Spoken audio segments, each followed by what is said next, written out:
Magsitayo po ang lahat.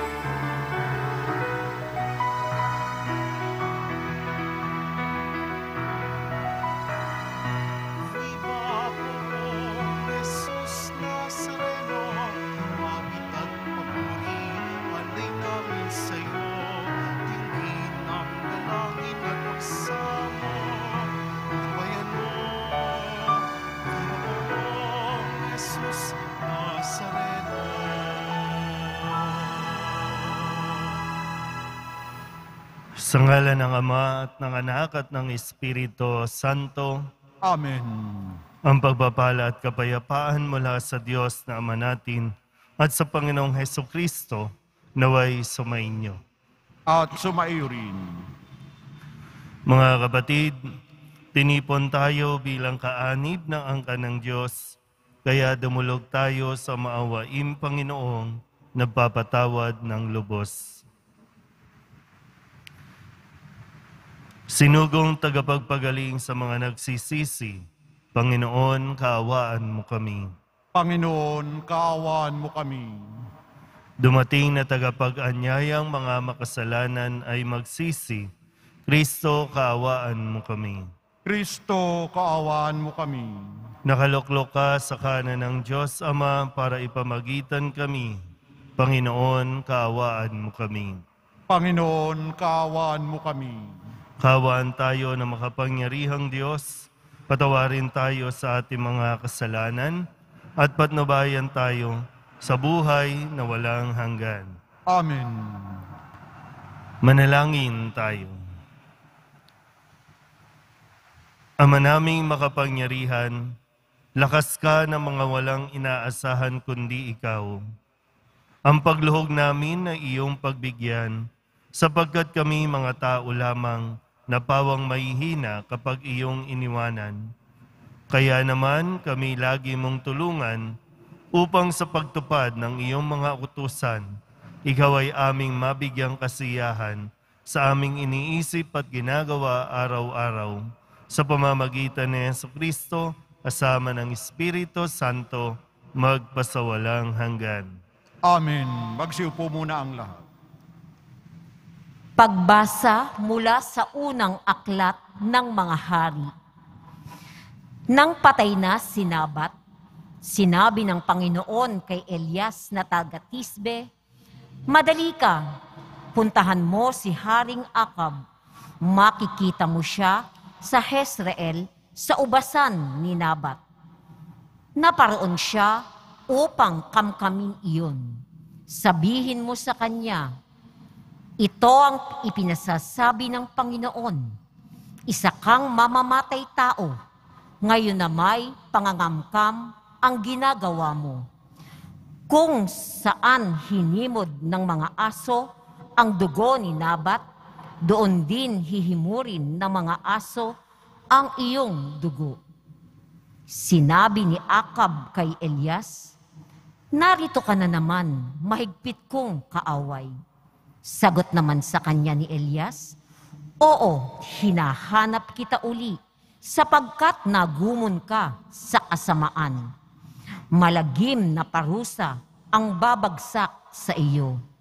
Ganito ang ipinasasabi ng Panginoon, itatakwil kita, lilipulin ko ang mga anak mong lalaki, matanda at bata. Parurusahan kita tulad ng ginawa ko sa angkan ni Jeroboam na anak ni Nabat at sa angkan ni Baasa na anak ni Ahiyas. Sapagkat ako'y ginalit mo at ibinulid mo ang Israel sa pagkakasala. Ito naman ang sumpa laban kay Jezebel. Kakanin siya ng mga aso sa nasasakupan ng Jezreel. Sino man sa angkan ni Akab ang mamatay sa bayan ay kakanin ng mga aso. Sino mang mamatay sa bukid ay kakanin ng mga uwak. Dahil sa sulsol ni Jezebel, nagumon si Akab sa paggawa ng masama sa paningin ng Panginoon. Sumamba rin siya sa Diyos-Diyosan gaya ng mga Amoreyo na pinalayas ng Panginoon pagdating ng bayang Israel sa lupaing iyon. Nang marinig ni Akab ang mga sinabi ng propeta, ginawak niya ang kanyang damit, nagsuot ng sako, at di hinubad iyon kahit sa pagtulog. Nag-ayuno siya bilang tanda ng malaking kalungkutan. Kaya't sinabi ng Panginoon kay Elias, hindi mo ba napansin kung paano nagpapakababa sa harap ko si Akab? Sapagkat nagpakababa siya, hindi ko itutuloy ang parusa sa kanya habang siya'y nabubuhay. Ngunit pagkamatay niya, parurusahan ko ang kanyang angkan. Ang salita ng Diyos. Salamat sa Diyos. Poon, iyong kaawaan, kaming sayo'y nagsisuway. Poon, iyong kaawaan, kaming sayo'y nagsisuway. Ako'y kaawaan, o mahal kong Diyos, sang-ayon sa iyong kagandahang loob. Mga kasalanan ko'y iyong pawiin, ayon din sa iyong pag-ibig sa akin. Hugasan mo sana ang aking karumhan, dalisayan mo ang aking kasalanan. Poon, iyong kaawaan, kaming sayo'y nagsisuway. Ang pagsalansang ko ay kinikilala, laging nasa isip ko at alaala. Sa iyo lang ako nagkasalang tunay, at ang nagawa ko'y di mo nagustuhan. Poon, iyong kaawaan, kaming sayo'y nagsisuway. Ang kasalanan ko'y iyon ang limutin, lahat kong nagawang masamay, pawiin. Ingatan mo ako, Diyos kong manunubos.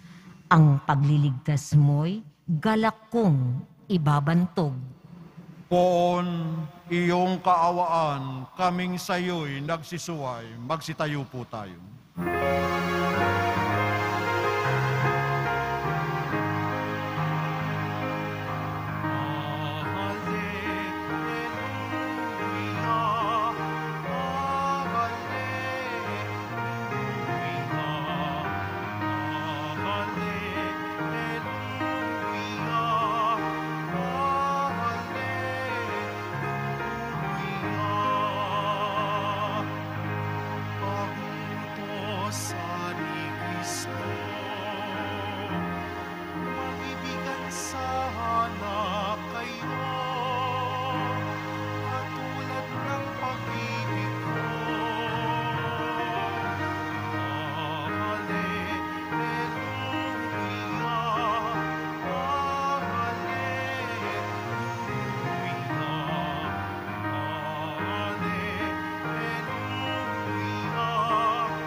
Sumainyo ang Panginoon.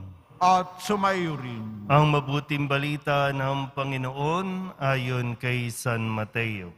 Papuri sa iyo, Panginoon. Noong panahong iyon, sinabi ni Jesus sa kanyang mga alagad, narinig na ninyong sinabi, ibigin mo ang iyong kaibigan at kaputan mo ang iyong kaaway.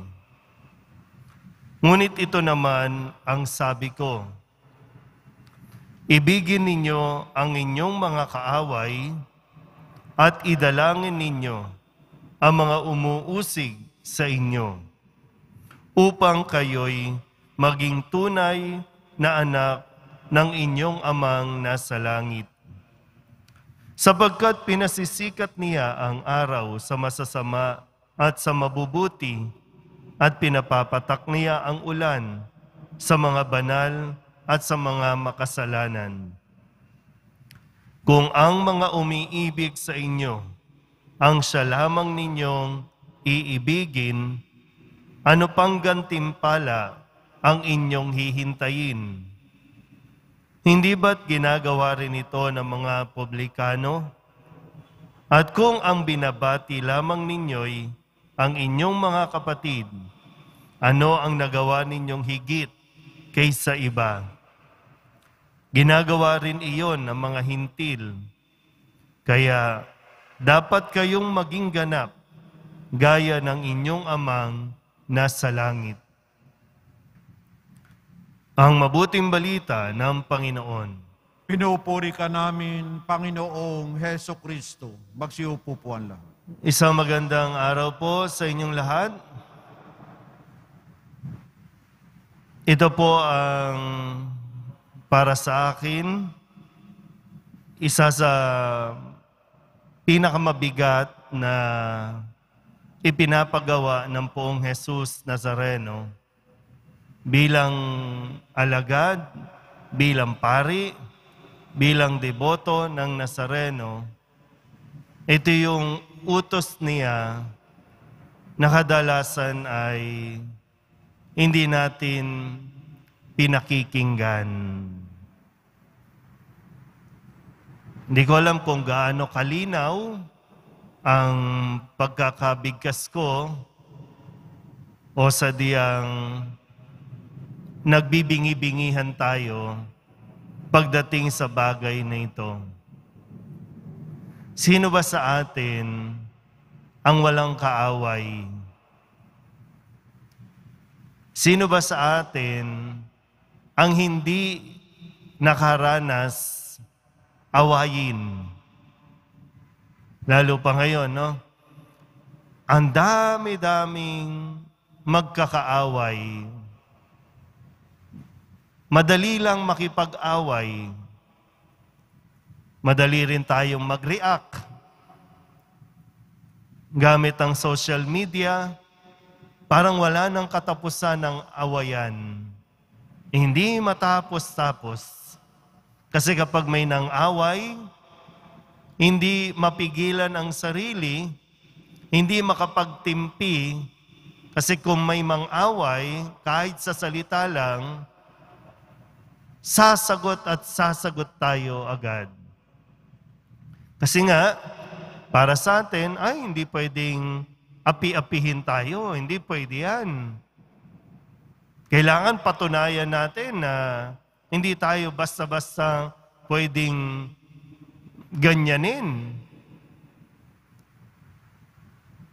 Okay lang sana kung hindi tayo nagsisimba. Parang pwede pang ma-justify. Hindi kasi nila alam yung utos ni Jesus. Pero nakakalungkot, mismong taong simbahan, palasimba, ang mahilig makipag-away. Ang hindi makapagtimpi na hindi sumagot. Malinaw naman ang sabi ni Kristo. Ngayon, sinasabi ko sa inyo kung ano ang dapat gawin.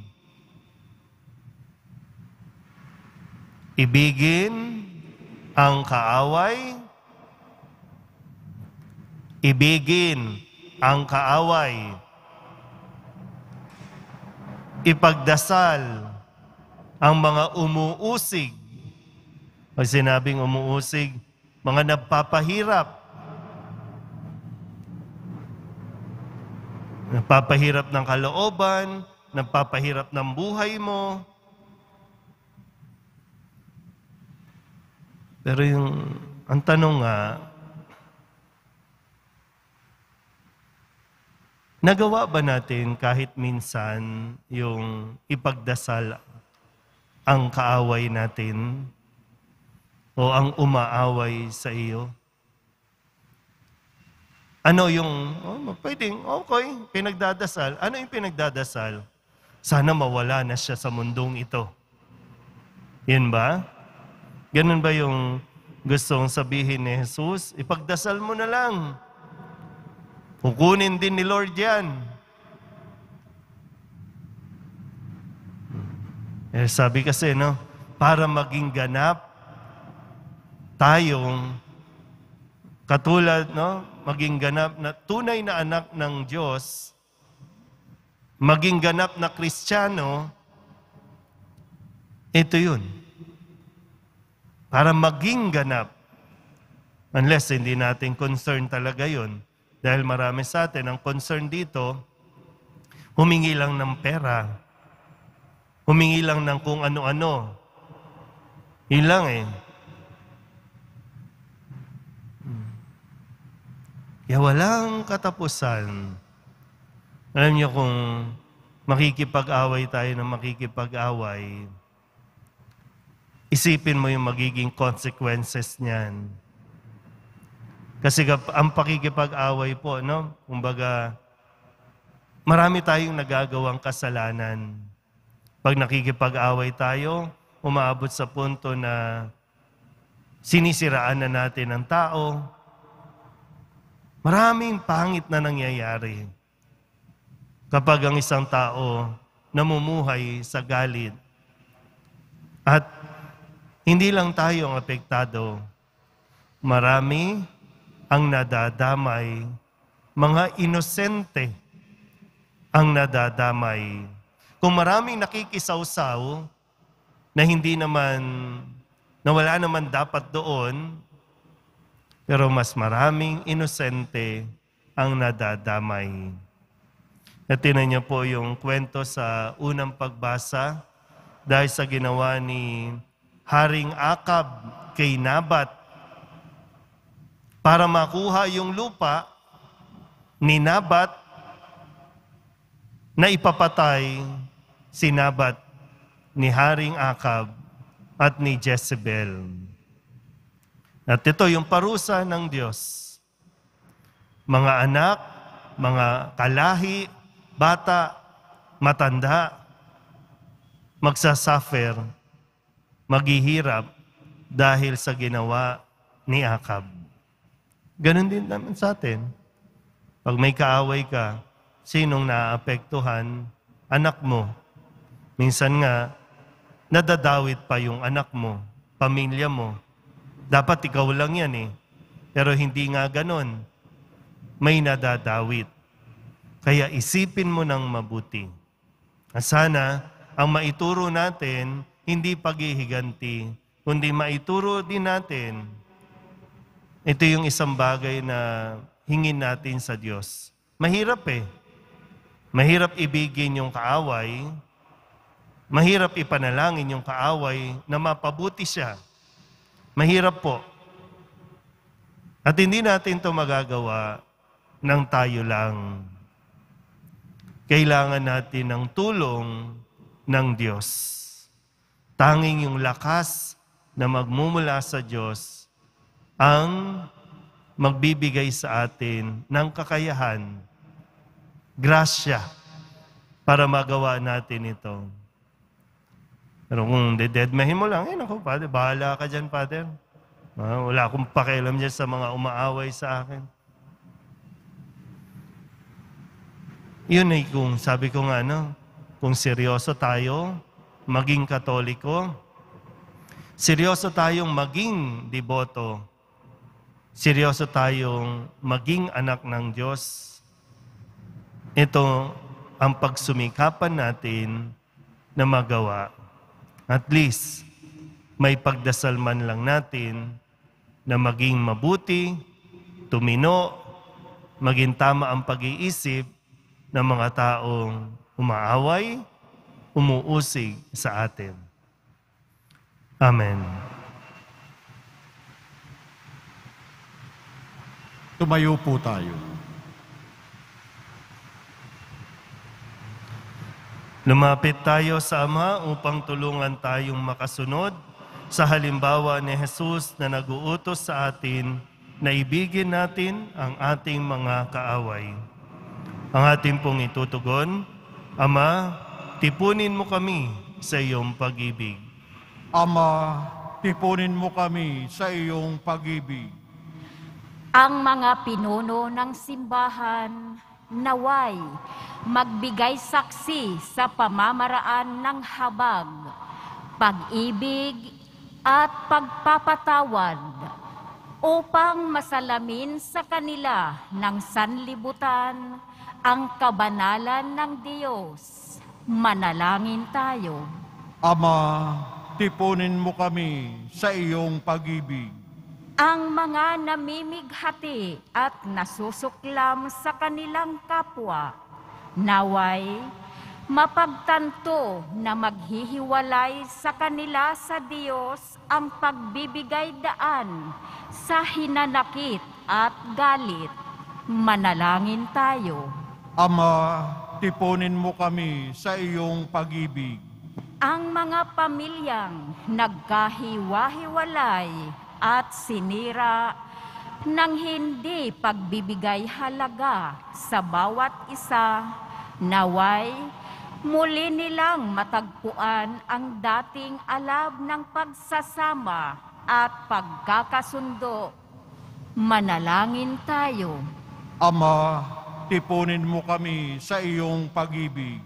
Ang mga may sakit, naway makamit ang kapayapaan ng kaisipan at kalooban na nagmumula sa kanilang pagkakaunawa at pagtanggap sa kahalagahan ng kanilang pakikihati sa pagdurusa ni Kristo. Manalangin tayo. Ama, tipunin mo kami sa iyong pag-ibig. Ang mga pumanaw, naway makihati sa kapayapaan at kaligtasan ng paghahari ng Diyos. Manalangin tayo. Ama, tipunin mo kami sa iyong pag-ibig. Idulog din natin sa Panginoon ang ating mga personal na kahilingan at mga panalangin para sa ating mga pamilya. Ganon din ang lahat ng mga misang pasasalamat, espesyal na intensyon at mga kaluluwa na inihiling na ipagdasal sa misang ito.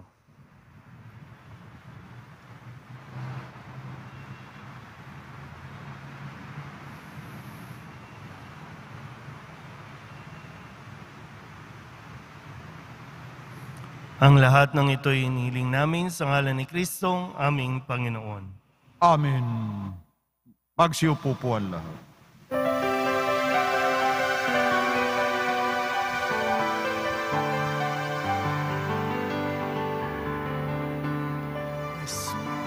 Jesus Nazareno, anak patinamay sa tanan, ay nagbibigay buhay, biyayang kaloob, ay aming inaalay, aming hiling, pagpapalat, buhay na dalisay. Magsitayo po tayo. Manalangin kayo mga kapatid upang paghahain natin ay kalugdan ng Diyos sa mga makapangyarihan. Tanggapin nawa ng Panginoon itong paghahain sa iyong mga kamay, sa kapurihan niya at karangalan, sa ating kapakinabangan, at sa buong sambayanan niyang banal. Humanaming lumikha, kami ginawa mong may angking katauhan na dapat pakainin at pangalagaan at iyong dinudulutan ng banal na pakikinabang. Ipagaloob mong kami huwag magkulang sa mga iniuukol mo sa aming kapakanan sa pamamagitan ni Jesucristo, kasama ng Espiritu Santo, magpasawalang hanggan. Amen. Sumainyo ang Panginoon. At sumaiyo rin. Itaas sa Diyos ang inyong puso at diwa. Itinaas na namin sa Panginoon. Pasalamatan natin ang Panginoong ating Diyos. Marapat na siya ay pasalamatan. Ama naming makapangyarihan, tunay ngang marapat na ikaw ay aming pasalamatan. Sa iyong paglingap at kagandahang loob, ang tao'y nilikha mo at pinangasiwa sa sansinukob. Sa hangad mong siya'y iwastong lubos, siya'y pinagdusa mo sa kanyang pagtalikod. Sa iyong paggiliw, iyong ipinahintulot na makabalik siya sa pamamagitan ni Kristo Jesus. Kaya kaysa ng mga anghel na nagsisiawit ng papuri sa iyo, nang walang humpay sa kalangitan, kami nagbubunyi sa iyong kadakilaan. Santo, Santo, Santo, Panginoong Diyos ng mga hukbo, napupuno ang langit at lupa ng kadakilaan mo. O sana sa kaitaasan. Pinagpalang na paririto sa ngalan ng Panginoon. O sana sa kaitaasan. Magsiluhod po ang lahat. Ama naming banal, ikaw ang bukal ng tanang kabanalan. Kaya't sa pamamagitan ng iyong Espiritu, gawin mong banal ang kaloob na ito upang para sa aming maging katawan at dugo ng aming Panginoong Hesukristo. Bago niya pinagtiis ang kusang loob na maging handog, inawakan niya ang tinapay, pinasalamatan kaniya, pinaghati-hati niya iyon, iniabot sa kanyang mga alagad at sinabi, "Tanggapin ninyong lahat ito at kanin, ito ang aking katawan na ihahandog para sa inyo."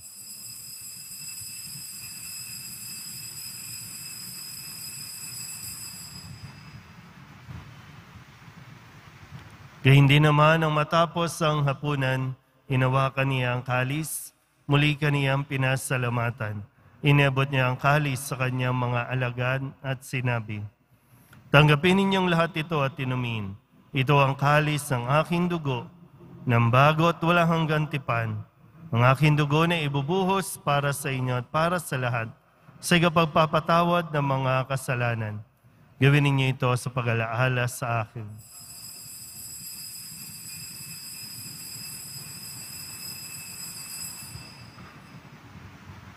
Pagsitayo po ang lahat. Ipagbunyi natin ang misteryo ng pananampalataya. Si Kristo'y namatay, si Kristo'y nabuhay, si Kristo'y babalik sa wakas ng panahon. Ama, ginagawa namin ngayon ang pag-alaala sa pagkamatay at muling pagkabuhay ng iyong anak, kaya tiniaalay namin sa iyo ang tinapay na nagbibigay buhay at ang kalis na nagkakaloob ng kaligtasan.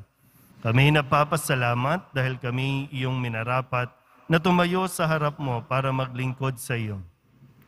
Isinasamo namin kami magsasalo-salo sa katawan at dugo ni Kristo ay mabuklod sa pagkakaisa sa pamamagitan ng Espiritu Santo. Ama, lingapin mo ang iyong simbahang laganap sa buong daigdig. Puspusin mo kami sa pag-ibig kaysa ni Francisco na aming Papa at ni Jose na aming Obispo at ng Tanang Kaparian. Alalahanin mo rin ang mga kapatid naming nahimlay na may pag-asang sila'y muling mabubuhay, kaya hindi ng lahat ng mga pumanaw. Kawaan mo sila at patuloyin sa iyong kaliwanagan. Kawaan mo at pagindapating kaming lahat na makasalo sa iyong buhay na walang wakas.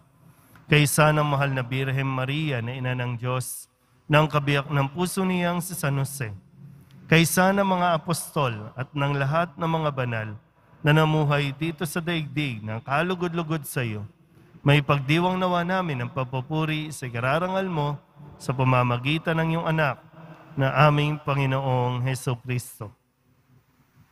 Sa pamamagitan ni Kristo, kasama niya sa Kanya, ang lahat ng parangal at papuri ay sa iyo, Diyos Amang makapangyarihan, kasama ng Espiritu Santo, magpasawalang hanggan.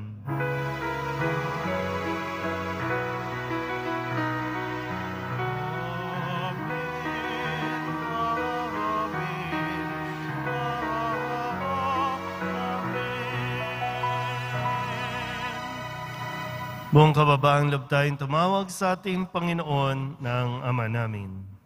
Ama namin, Sumasalangit ka, sambahin ang ngalan mo. Mapasa amin ang kaharian mo, sundin ang loob mo dito sa lupa para nan sa langit. Bigyan mo kami ngayon ng aming kakanin sa araw-araw, at patawarin mo kami sa aming mga sala, para ng pagpapatawad namin sa nagkakasala sa amin. At huwag mo kaming ipahintulot sa tukso, at iadya mo kami sa lahat ng masama. inihiling namin kami iadya sa lahat ng masama, pagkalooban ng kapayapaan na araw-araw, iligtas sa kasalanan, at ilayo sa lahat ng kapahamakan, samantalang aming pinananabikan ang dakilang araw ng pagpapahayag ng tagapagligtas naming si Hesukristo. Sapagkat iyo ang kaharian at ang kapangyarihan at ang kapurihan magpakailanman. Amen. Panginoong Hesukristo, sinabi mo sa iyong mga apostol, "Kapayapaan ang iniiwan ko sa inyo, ang aking kapayapaan ang binibigay ko sa inyo. Tunghayan mo ang aming pananampalataya at huwag ang aming mga pagkakasala. Pagkalooban mo kami ng kapayapaan at pagkakaisa ayon sa iyong kalooban, kasama ng Espiritu Santo, magpasawalang hanggan. Amen.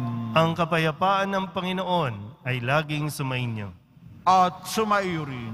Magbigayan po tayo ng kapayapaan sa isa't isa.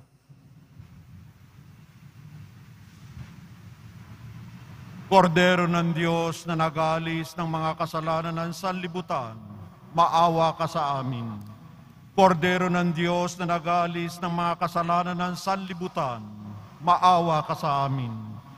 Kordero ng Diyos na nag-aalis ng mga kasalanan ng sanlibutan, ipagkaloob mo sa amin ang kapayapaan. Magsiluhod po ang lahat.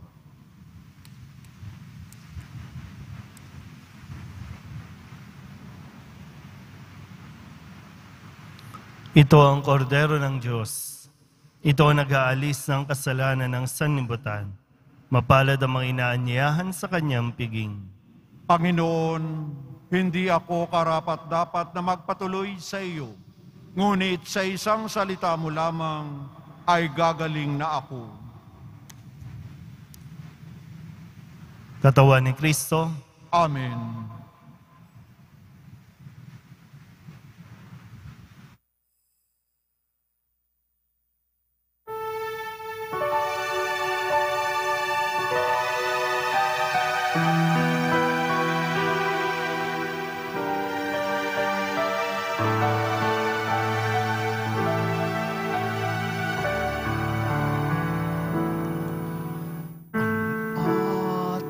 Atas ko sa inyo, mga kaibigan ko, ay magmahalan kayo tulad ng pagmamahal ko sa inyo. May higit pa kayang dakila sa pag-ibig na laang ialay ang buhay alang-alang sa kaibigan. Kayo nga'y kaibigan ko, kung matutupad ninyo ang iniaatas ko.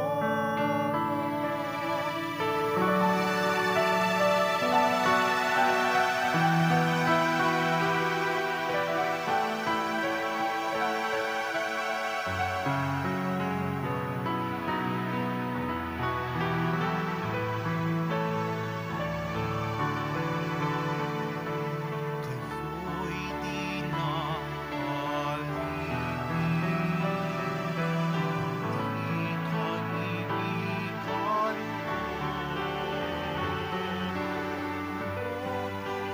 nasa Ama, lalahan ko na sa inyo.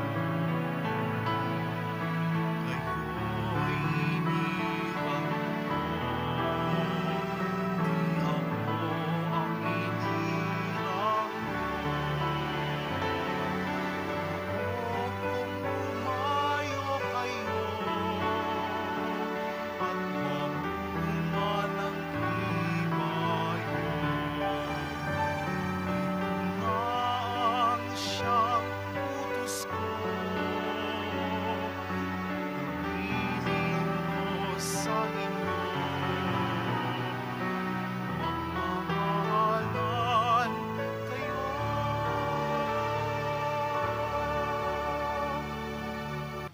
Tumayo po tayo. Manalangin tayo. Ama naming mapagmahal, ang pinagsaluhan naming banal na pakikinabang na nagpahiwatig ng iyong pakikiisa sa tanang naritong nakikipagdiwang ay magdulot nawa ng pagkakaisa sa iyong sambayanan sa pamamagitan ni Jesucristo, kasama ng Espiritu Santo, magpasawalang hanggan. Amen. Sumainyo ang Panginoon. At sumayo rin. Manalangin tayo para sa pagbabasbas. Mahal na pong Jesus Nazareno, inihayag mo sa pamamagitan ng krus ang walang maliw na pag-ibig ng Diyos sa sangkatauhan. Pakinggan mo ang kahilingan ng iyong angkan na nagsusumamo sa iyo. Makamtanawa nila ang iyong katugunan at tanggapin ang kasagutan na may utang na loob na tinatanaw. Basbasan din po ninyo ang mga dala-dala nilang mga imahin at dasalan at lahat ng mga may karamdaman. Sa pamamagitan ng bendisyon na ito, naway maalala nila ang mga pangako nila noon sa binyag na ikaw ang kanilang ibigin at paglilingkuran bilang Panginoon magpasawalang hanggan. Amen. At pagpalain kayo ng makapangyarihang Diyos, Ama at Anak at Espiritu Santo. Amen. Humayo kayong taglay ang kapayapaan ng poong Jesus Nazareno. Salamat sa Diyos. Magandang araw po.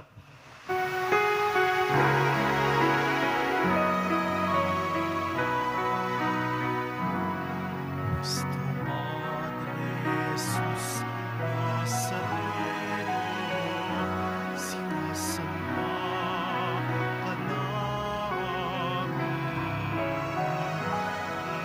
Iniinturo ka namin. Aral mo ang aming buhay at kaligtasan.